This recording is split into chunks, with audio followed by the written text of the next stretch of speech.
Yang kami hormati, para menteri serta seluruh hadirin dan undangan. 尊敬的各位部长以及所有与会嘉宾， Acara akan diisi dengan showcase proyek strategis Indonesia dan Tiongkok. Kita akan menyaksikan video singkat proyek kereta cepat Jakarta-Bandung. 本次活动将展示印尼中国战略项目。首先，请欣赏雅万高铁项目短片。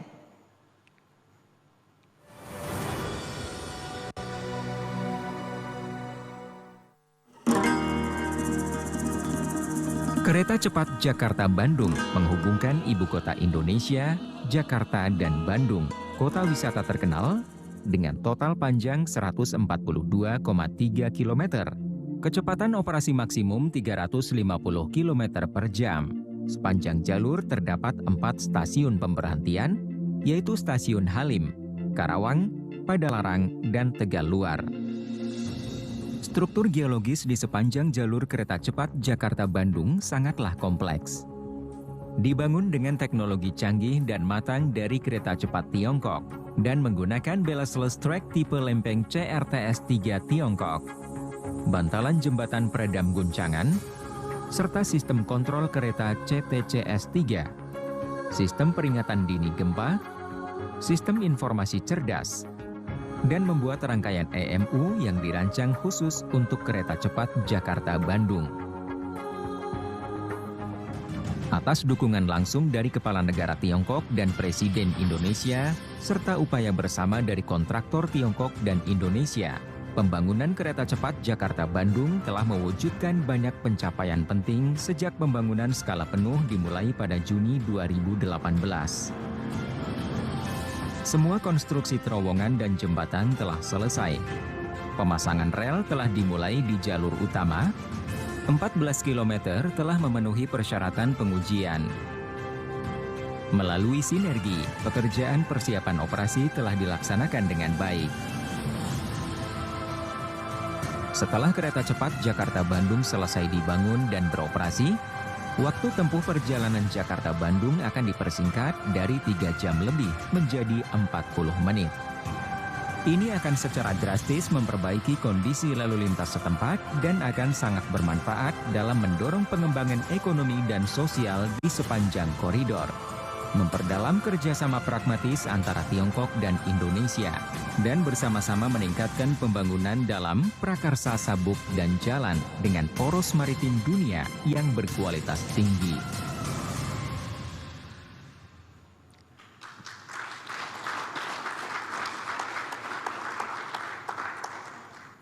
Acara dilanjutkan dengan laporan dari Ketua NDRC.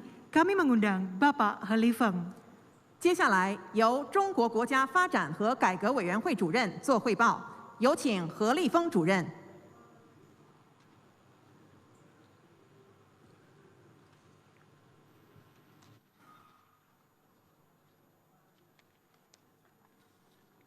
尊敬的习近平主席，尊敬的佐科总统，各位来宾，在两国元首的亲自关心、亲自推动下， 雅万高铁全面开工建设以来，双方团队始终以时时放心不下的责任感，攻坚克难，项目建设持续取得新的进展。雅万高铁是新时期中印尼务实合作的重大项目，开启了共建“一带一路”重大项目投资、建设、运营合作模式的新篇章。 弥补了印尼铁路工程技术的多项空白，创造了大量的就业机会，培养了一批高铁建设运营的技术人才和职工队伍。雅万高铁作为印尼乃至东南亚国家的首条高铁，将为印尼工业化、城镇化注入增长的动力，必将成为带动印尼经济社会发展的幸福之路。 我们将继续认真贯彻落实两国元首的重要共识，走稳雅万高铁建设的最后1公里，争取尽快高质量建成通车，推动共建“一带一路”倡议与全球海洋支点战略合作结出更多的硕果。谢谢。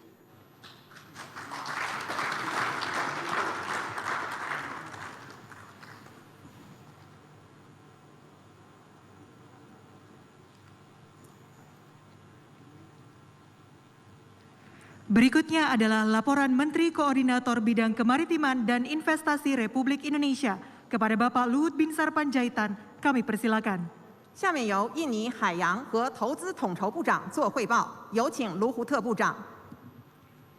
Yang terhormat Presiden Joko Widodo dan Presiden Xi Jinping, izinkan saya melaporkan progres pembangunan kereta api cepat saat ini sudah mencapai 80,40%. Terus berkoordinasi saya dan Bapak dengan baik untuk memastikan penyelesaian proyek ini pada pertengahan tahun depan. Ini harus jadi dan tidak boleh mundur. Itu adalah tekad saya pribadi untuk menyelesaikan ini. Proyek kereta api cepat Jakarta-Bandung ini adalah salah satu proyek utama Global Maritime Fulcrum dan Belt and Road Initiative yang menjadi landmark kerjasama antara Indonesia dan Tiongkok. Oleh karena itu, pemerintah Indonesia berkomitmen untuk memberikan dukungan penuh terhadap penyelesaian proyek ini, baik dalam bentuk dukungan kebijaksanaan dan finansial sesuai ketentuan peraturan di Indonesia. Proyek kereta api cepat Jakarta-Bandung ini telah menjadi batu loncatan untuk proyek-proyek kerjasama dan Indonesia dan Tiongkok, seperti kawasan industri Morowali, Weda Bay, kawasan industri hijau Kalimantan Utara, Xinhua Southeast Asia Center, Two Country Twin Parks, serta beberapa proyek kerjasama lainnya yang akan berdampak sangat signifikan terhadap pembangunan di Indonesia. Kami mengharapkan Presiden Xi Jinping bisa menghadiri peresmian operasional kereta api cepat Jakarta-Bandung pada pertengahan tahun depan bersama dengan Presiden Joko Widodo. Demikian laporan saya. Terima kasih.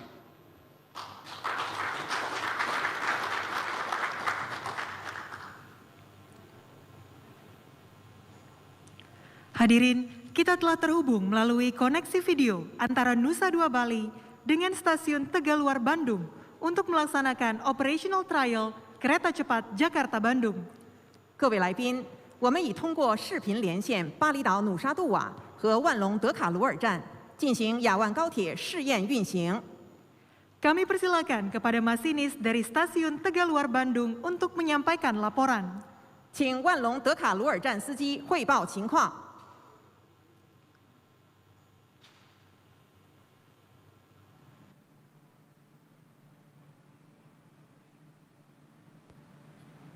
Lapor, Presiden Joko Widodo, CIT untuk kereta cepat Bandung sudah siap dan instruksi trek akan segera dilaksanakan. Mohon laksanakan. 准备完毕，即将上线检测，请指示。开始。 laksanakan.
Yang terhormat Presiden Joko Widodo dan Presiden Xi Jinping, kereta cepat inspeksi ini bertugas memastikan keamanan dan perawatan kereta cepat Jakarta-Bandung.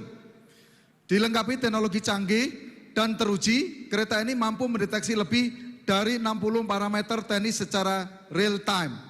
Mulai dari status peralatan jalur, listrik aliran atas, komunikasi persinyalan, dan respon dinamis kereta.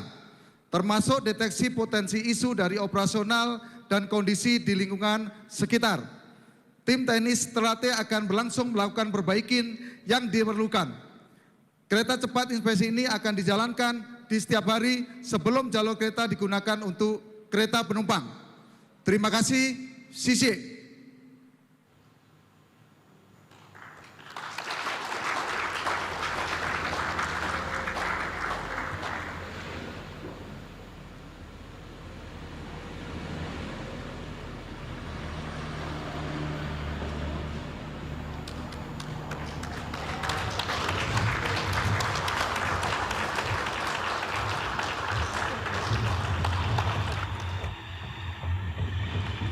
Kita akan menyaksikan video proyek kerjasama Indonesia dan Tiongkok.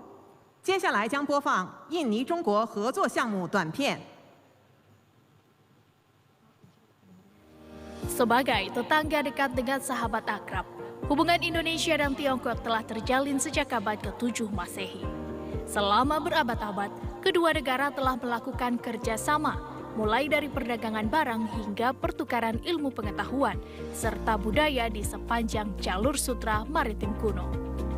Saat ini, rute perdagangan kuno ini telah berkembang menjadi platform kerjasama Belt and Road Initiative.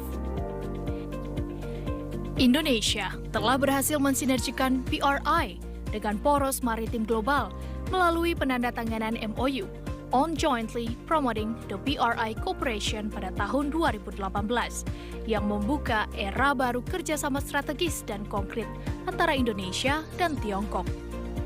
Selain kereta cepat Jakarta-Bandung yang berhasil dibangun tahun depan, kerjasama koridor ekonomi komprehensif regional tengah dikembangkan oleh kedua negara, yaitu Sumatera Utara sebagai hub ekonomi dan bisnis untuk ASEAN, Kalimantan Utara sebagai hub energi dan mineral, Sulawesi Utara sebagai hub ekonomi lingkaran Pasifik, dan Bali sebagai hub teknologi dan ekonomi kreatif.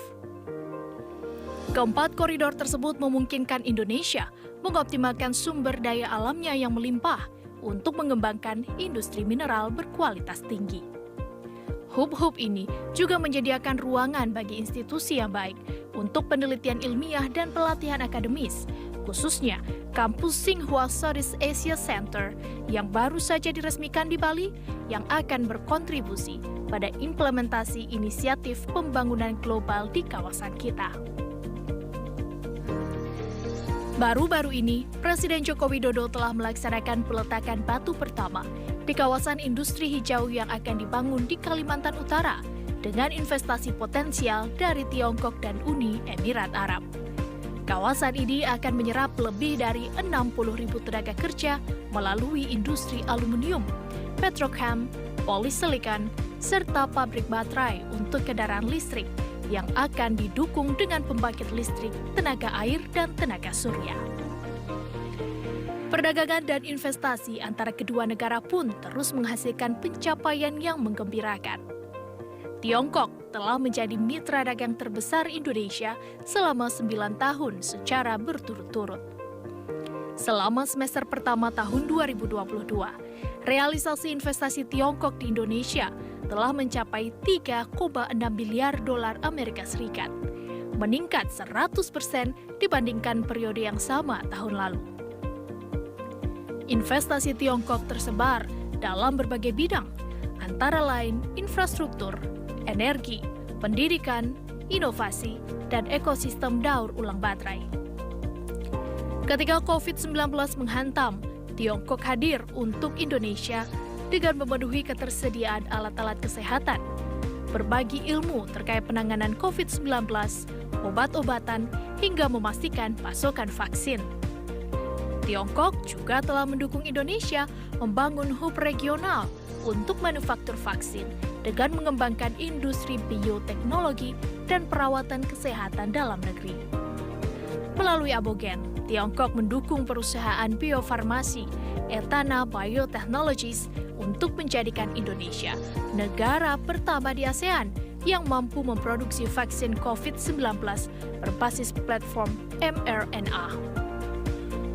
Tidak hanya itu, ke depannya, Indonesia dan Tiongkok akan mengembangkan industri obat-obatan herbal melalui Taman Sains dan Teknologi Herbal yang sedang dibangun di Humbang Hasundutan, Sumatera Utara. Dunia berada di tengah tantangan menghadapi ancaman krisis pandemi, pangan, energi, inflasi, dan stagnasi. Saat masa sulit ini, sebagai sesama anggota G20, Indonesia dan Tiongkok telah menunjukkan pentingnya kemitraan, sinergi, dan solidaritas. Hubungan kita akan makin kokoh dan kuat. Bergandengan tangan, kita akan bergerak maju. Bersama-sama, kita membangun komunitas senasib sepenanggungan Indonesia-Tiongkok.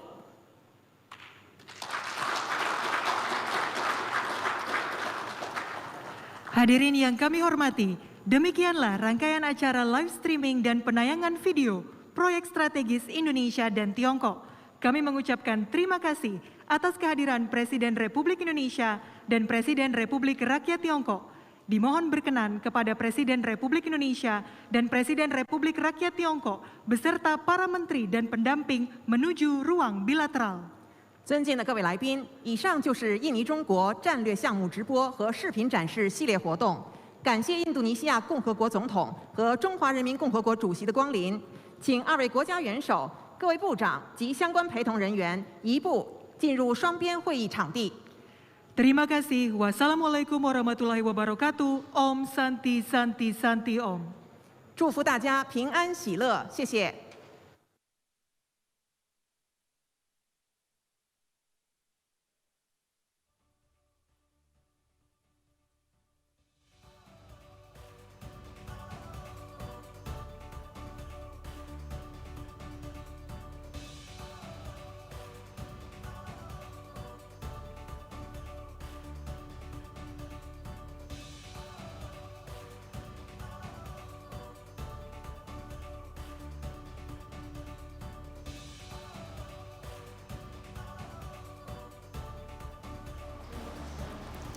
And what you've just witnessed is a very historic moment, as that was the first test run of the Jakarta-Bandung High-Speed Railway, taking 14 kilometers, testing the check and maintenance train that will be operated every day in the future before the first scheduled train to ensure all systems are a-go physically and in the network itself. So a little bit about the upcoming Jakarta-Bandung High-Speed Railway that is very much awaited for.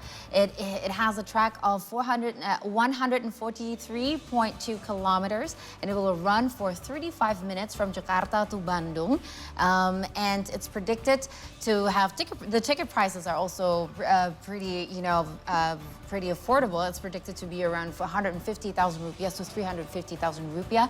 And according to the Coordinating Minister of Maritime and Investment, Mr. Luhut Panjaitan, he's also stated that this is his personal goal to make sure that the completion of the project has to be finished on time. And he will make sure that Indonesia is committed to ensure to support the smooth sailing completion of this project. Now, the physical progress currently is at 79.51%. The progress of investments currently is at 90.60%, which means hopefully by March next year, it is targeted to be tested and ready for operations June 2023. This indeed is a big milestone for more projects to come, and a great relationship between China and Indonesia that was also shown in the live stream. But for China as a counterpart, the completion and success of this project could open more future projects in the Southeast Asian region with different Southeast Asian countries. So this might be a pilot project to more. Certainly very looking forward. And certainly very looking forward to the completion of the project, and of course, the launching itself in June 2023. And those were the economics and business updates for this hour. And when we return, Carol will bring you the latest from the world of sports.